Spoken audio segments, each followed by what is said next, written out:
Paralelos, meridianos, latitude e longitude é tudo o que você precisa saber para entender as coordenadas geográficas. Achou complicado? Então fica ligado nesse vídeo que eu vou te explicar tudo. Fala galera, Tio Toby na área com mais um vídeo muito importante, principalmente para você que é aluno do 6º ano do ensino fundamental e da primeira série do ensino médio. Eu estava um pouco sumido aqui do YouTube, mas estou de volta para completar a playlist de cartografia. Aliás, é importante que você assista os outros vídeos dessa playlist, porque os assuntos são complementares, tranquilo? Antes de começar, eu quero agradecer a minha aluna Ana Clara, que me presenteou com essa camiseta lá no meu aniversário. Ana, muito obrigado pelo carinho e olha, um beijão do Tio Toby.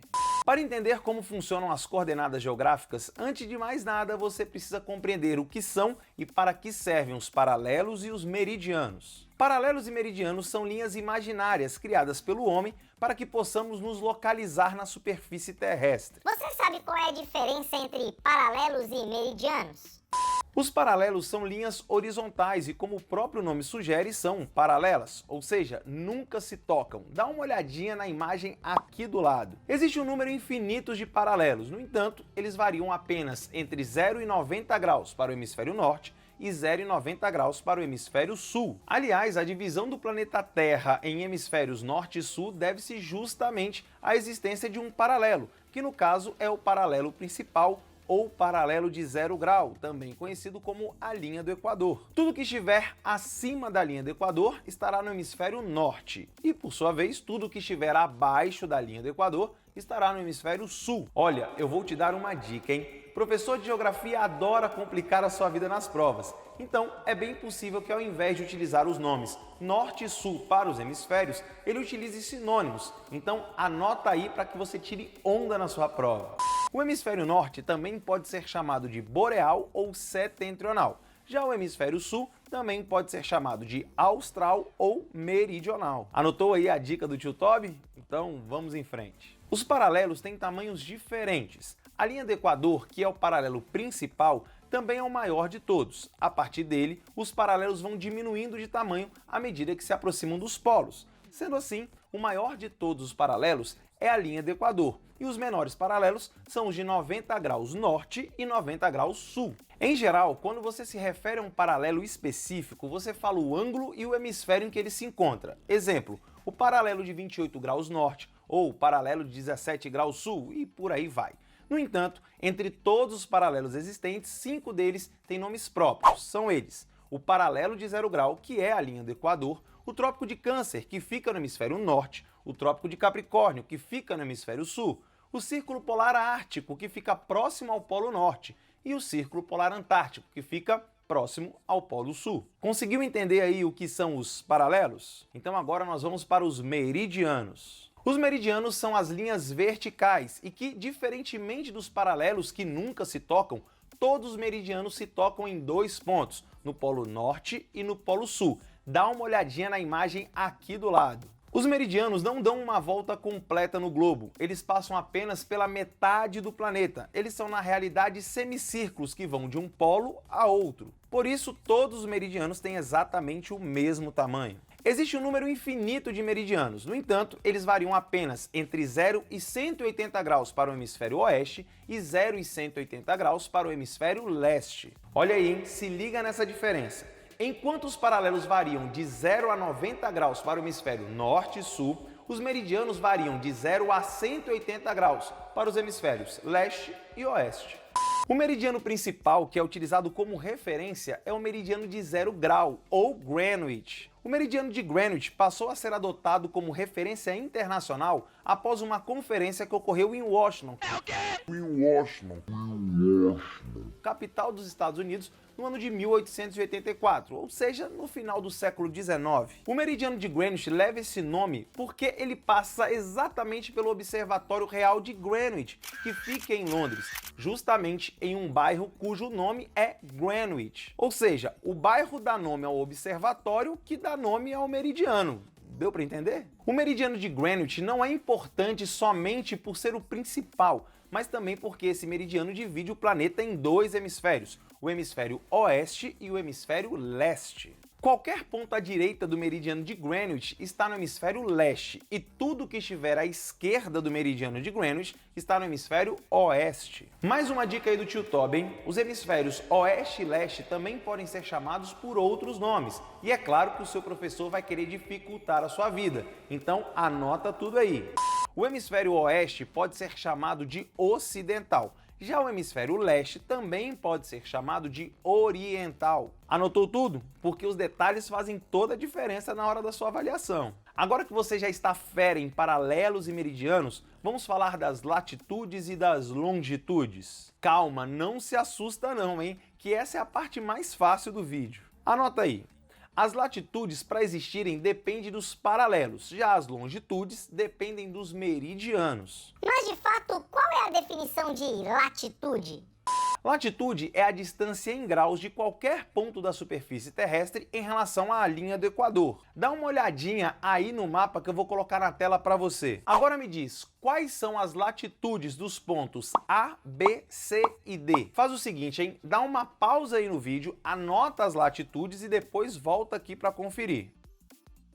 Pronto? Anotou? Então vamos ver aí se você acertou. A latitude do ponto A é 50 graus norte. Isso significa que o ponto A está acima da linha do Equador, a 50 graus de distância da mesma. Ou seja, o ponto A está localizado no paralelo de 50 graus no hemisfério norte. A latitude do ponto B é 40 graus norte, ou seja, o ponto B está no paralelo de 40 graus no hemisfério norte. A latitude do ponto C é de 20 graus sul. Isso significa que o ponto C está abaixo da linha do Equador e a 20 graus de distância da mesma. Ou seja, o ponto C está no paralelo de 20 graus no hemisfério sul. Já a latitude do ponto D é de 10 graus sul, ou seja, o ponto D está no paralelo de 10 graus no hemisfério sul. Viu? É simples, não tem mistério.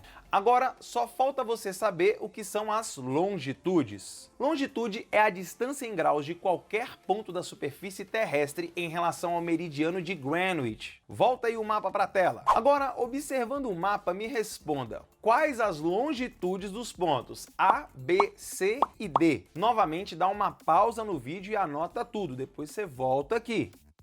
E aí, já sabe as respostas? Então vamos lá conferir para ver se você acertou.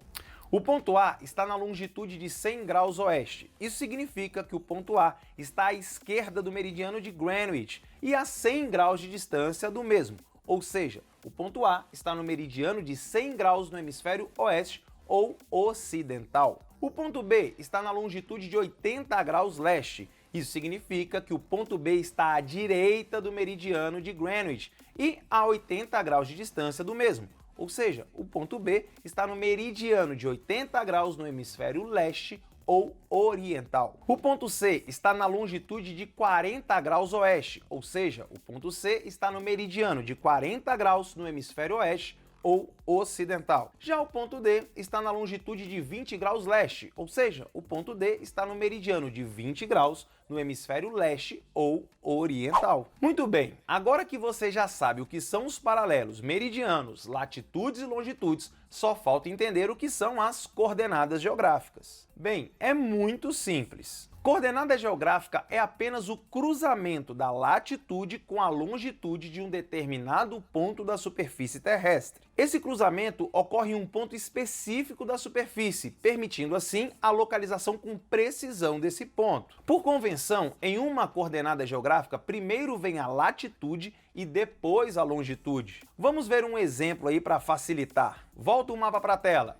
Você sabe quais são as coordenadas do ponto A, B, C e D? Agora ficou fácil, você já sabe quais são as latitudes e as longitudes, então é só juntar as duas, lembrando que primeiro vem a latitude e depois a longitude. Sendo assim, o ponto A neste mapa apresenta as coordenadas de 50 graus de latitude norte e 100 graus de longitude oeste. O ponto B apresenta as coordenadas de 40 graus de latitude norte e 80 graus de longitude leste. O ponto C está localizado na coordenada de 20 graus de latitude sul e 40 graus de longitude oeste. E para finalizar, o ponto D se localiza nas coordenadas de 10 graus de latitude sul e 20 graus de longitude leste. Viu como é que é facinho? Agora se liga nessa pergunta. Se você quiser localizar alguma coisa mais específica, algo relativamente pequeno, como um prédio, uma casa ou um ponto turístico. Como é que a gente faz?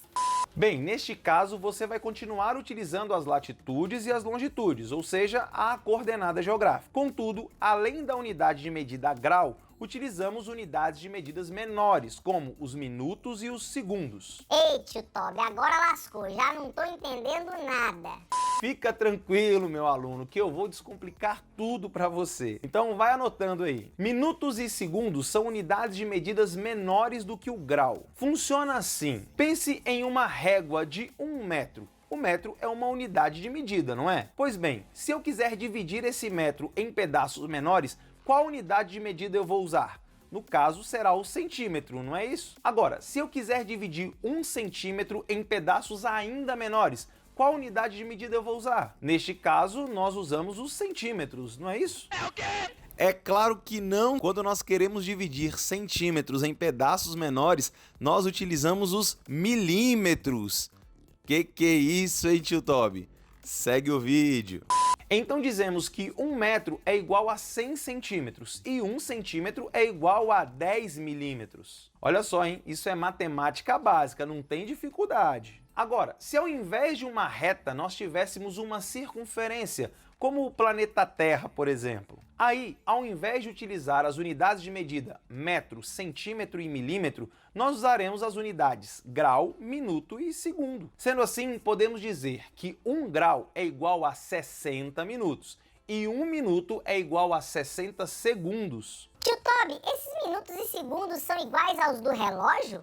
Não, eles não são iguais, embora os nomes sejam os mesmos, mas não vamos entrar nessa explicação, senão vai embaralhar tudo. Olha, eu vou dar um exemplo para você, hein? Se você quiser localizar o estádio do Maracanã para assistir o jogo do Mengão, que aliás esse ano vai ser campeão da Libertadores, hein? Bom, neste caso você precisa ser bem específico nas coordenadas geográficas, haja vista que trata-se de um local relativamente pequeno se comparado a uma cidade ou a um país. Então, você terá que utilizar na coordenada os graus, os minutos e os segundos. As coordenadas do Maracanã são 22 graus, 54 minutos e 43 segundos de latitude sul e 43 graus, 13 minutos e 48 segundos de longitude oeste. Pode conferir aí no Google que você vai ver que eu estou certo. E aí, você conseguiu entender como funcionam as coordenadas geográficas? Bem, por hoje era isso que eu tinha para falar com você. Espero que eu tenha ajudado com esse importante conhecimento geográfico. Se você gostou, deixa aí no vídeo o seu like, porque não custa nada para você e me ajuda demais a continuar produzindo vídeos aqui para o canal. Se esse vídeo foi útil para você, indique para um de seus amigos, compartilha lá nos grupos de WhatsApp da sua sala. Olha, se inscreve aí no canal se ainda não for inscrito e ative as notificações porque vem muita coisa nova por aí. Então eu vou ficando por aqui, um forte abraço e até o próximo vídeo.